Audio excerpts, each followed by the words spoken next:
Amin. Урматтуу Тез кабардын көрүүчүлөрү, биз Ал-Харам мечитинин эң үстүңкү кабатына чыктык. Мына Каабанын үстүңкү тарабынан көрүлүшүн азыр биз сиздер менен чогуу көрөбүз. Назар салып туруңуздар, карап туруңуздар. Азыр үстүнө чыктык биз. Салам алейкум. Мына намазга даярданып жатышат. Бисмилlah. Машалла. Көрүп турасыздар. Мына Каабанын айланасына намаз окуганга 10 сап даяр болуп калыптыр. Ал эми анын айланасында таваф жасап аткандар тавафын толук бүтүргөнгө чейин айланып жатышат. Коомат айтканга чейин алар айланышат. Коомат кайсы мезгилде айтылган учурда кайсы жерге келсе ошол жерден тавафты убактылуу токтотуп намазын ушул жерде окушат. Бүгүн 2019-жылдын 20-февралы биз Мекке шаарындагы эң ыйык жер Кааба жайгашкан Ал-Харам мечитиндебиз. Эң үстүңкү тактап айтканда 4-чү кабатта турабыз. Мечит ремонттолуп, чоңойтулуп, кеңейтилип жаткан учуру ар тарабында, чар тарабында курулуш иштери жүргүзүлүп жатат.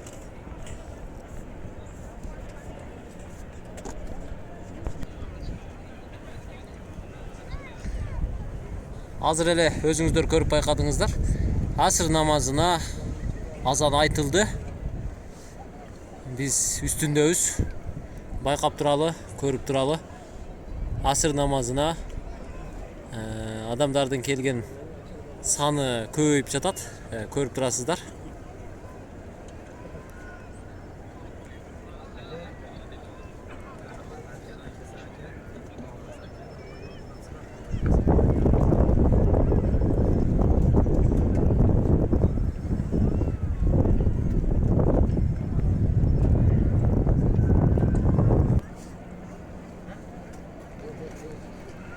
Тез кабар каналы аркылуу сиздер Каабаны канчалык көргөн сайын дуа кылып туруңуздар. Тилеген ой максаттарыңыздарды жараткан Аллахымдан тилеп, ниет кылып, жалбарып, дуа кылып турсаңыздар, балким Кудайым өзү кабыл кылышы мүмкүн. Өзүңүздөрдү Тез кабар каналы менен биргеликте Каабага,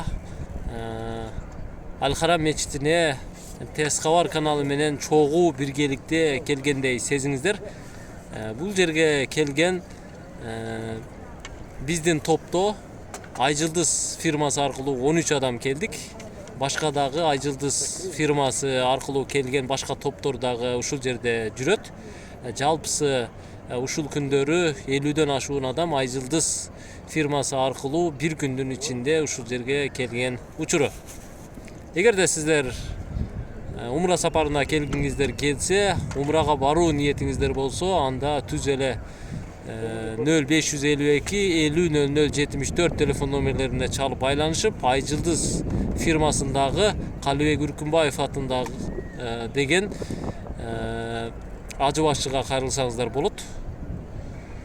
Умрага канча сом керектелет, кантип барып келсе болот, кандай документтерди туураласа болот, кандай документтер керектелет, канча күн жүрөсүздөр, баарын ийне жибине чейин айтып түшүндүрүп бермекчи. Айжылдыз менен бирге келиңиздер. Биз сиздерге ийгилик каалайбыз. Биздин каналды көрүп туруңуздар. Өзүңүздөр көрүп байкап турасыздар. Биз асыр намазына келип, азан айтылгандан кийин коомат айтылганга чейинки Каабанын айланасындагы көрүнүштү даана үстүнөн көрсөтүп жатабыз. Азыр бир аздан соң Каабанын нары тарабынан имамды коопсуздук кызматынын кызматкерлери, жан жокөрлөрү жол ачып имамды алып келишет. Имам келгенде коомат айтылып, намаз окула башталат. Намаз башталганга чейин биз замзам суудан тоюп ичип алалы. Негизи ар бир түркүктүн жанында мына ушундай желим идиштерде көп жерде тизилип турат. Одноразовый стакандарды да коюп койгон. Not Gold дейт. Ушул жылуусу. Ал эми күн ысыкта бүгүн 28 градус күн жылуу болуп жатат. Күн чекчейип турган чагы көрүп турасыздар. Күн жылуу, өтө ысык. Кыргызстандагы Саратандагыдай эле убакыт. Мына ошондой эле аба ырайы. Негизи наркысы бул муздак. Тамак ооруп калышы мүмкүн, жөтөлүп калышыңыздар толук мүмкүн. Эгерде умрага келгенде сиздер карап көрүңүздөр дагы жылуу тамак оорутпай турган, жөтөлпөй турганын ичебиз десеңиздер, мындай көк жазуусу болот. Not Gold деген. Бул муздак суу эмес, мындай жылуу суу дегенди түшүндүрүшү мүмкүн. Мен англис тилин толук билбейм. Негизи келгенде сөзсүз түрдө замзам сууну тойо ичиш керек. Өтө тоюп ичиш керек. Мага ажыбашчылар буга чейин келгендер мына ошентип түшүндүргөн. Мен ар дайым ушу замзам сууну тоюп ичкенге аракет кылам. Абдан мындай жагымдуу, денеге жакшы келген суу болуп саналат. Бисмиллахиррахманиррахим. Мына көрүп турасыздар, жан жөкөрлөр менен имам дагы чыкты. Имамга жол ачып берип атышат. Онда кетип атат, көрдүңүздөрбү? Жол ачып жаткан учуру. Мен жакындатып көрсөтүп коеюн. Имамды алып Каабанын жанына, эшигинин алдына алып кетип аткан учуру. Жолду ачты, көрүп турасыздар. Барыңыздарга ушул имамдын аркасында туруп намаз окуу, ага жакын жерде туруп намаз окуу насип кылсын.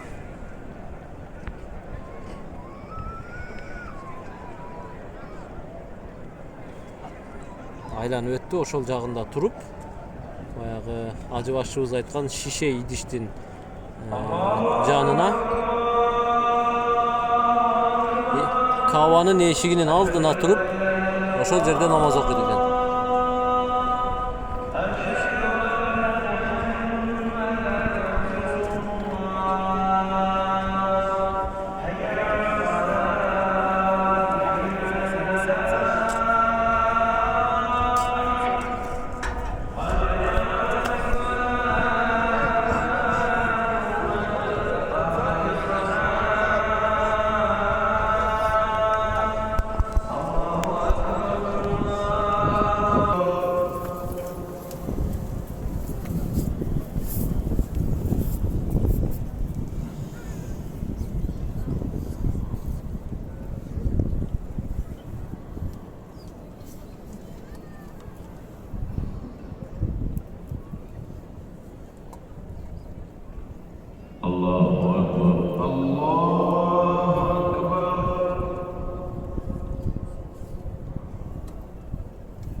Бул асыр намазынан кийинки жаназа намазы болду. Негизи Ыйык Меккедеги Ал-Харам мечитине ар намаздан кийин көзү өткөн момун мусулман бир туугандардын сөөгү алынып келинет экен дагы. Ушул Ал-Харам мечитиндеги жамааттын алдында жаназа намазы окулат экен.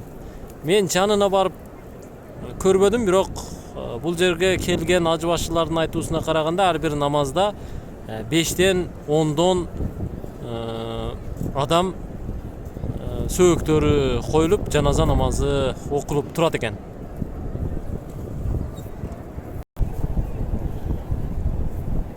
Келген адамдар эми Аль-Харам мечитинен чыгып кетип жатышат. Ихрамда жүргөн, ихрамга байланган умра амалдарын аткарып жаткан момун мусулман бир туугандар ихрам формасында кээ бирлери ихрамдан чыгып деле таваф кылып жаткан учуру. Мен таваф боюнча сиздерге маалымат берип коеюн. Таваф деген сөз бул исламда Каабаны айлануу деген сөз. Мына ушул Каабаны 7 жолу айлануу амалы бар. Эгерде сиздер умрага келсеңиздер же чоң ажылыкка келсеңиздер, Каабаны 7 жолу айлануу керектигин эске алып койсоңуздар болот. Ушул Каабаны мына жакта мындай кылып айланасыздар. Мына жерде жашыл сызыктар бар. Ошо жашыл сызыкка келгенде старт башталат. Bir катар айланып келгенден кийин мына ушул биз турган тушка келгенде Роббана атина фид дунья хасанатан ва фил ахирати хасанатан ва кина азабан-нар деген дуаны айтасыздар. Ал эми тиги жашыл сызыктын тушуна барганда, тактап айтканда, мына бул Каабанын ушул бурчунда бейиштен түшкөн таштын сыныктары жайгашкан көзөнөкчө бар. Ошол көзөнөкчөнүн тушуна барганда ал жерде дагы бисмилля Аллаху акбар деген сөз айтылат экен. Мына ошону айтып, кол көтөрүп, Кааба тарапка кол көтөрүп, кол булгалап коюп, анан таваф кыла берсеңиздер болот. Ушул тавафты кылган сайын сооп көп болот экен. Тавафтан бүткөндөн кийин анан Сафа, Марва дөңчөлөрүнө өтүп кетсеңиздер болот. Анда биз кийинки чыгарылыштарда сиздер менен жолугушабыз, урматтуу Тез кабардын көрүүчүлөрү. Ар дайым көрүп туруңуздар, биз ар бир намазды ушул жерге келип окуганга аракет кылабыз. Аль-Харам мечитинде келип намаз окуу 100 000 соопко ээ болгон менен барабар экен. Көрүшкөнчө, аман туруңуздар.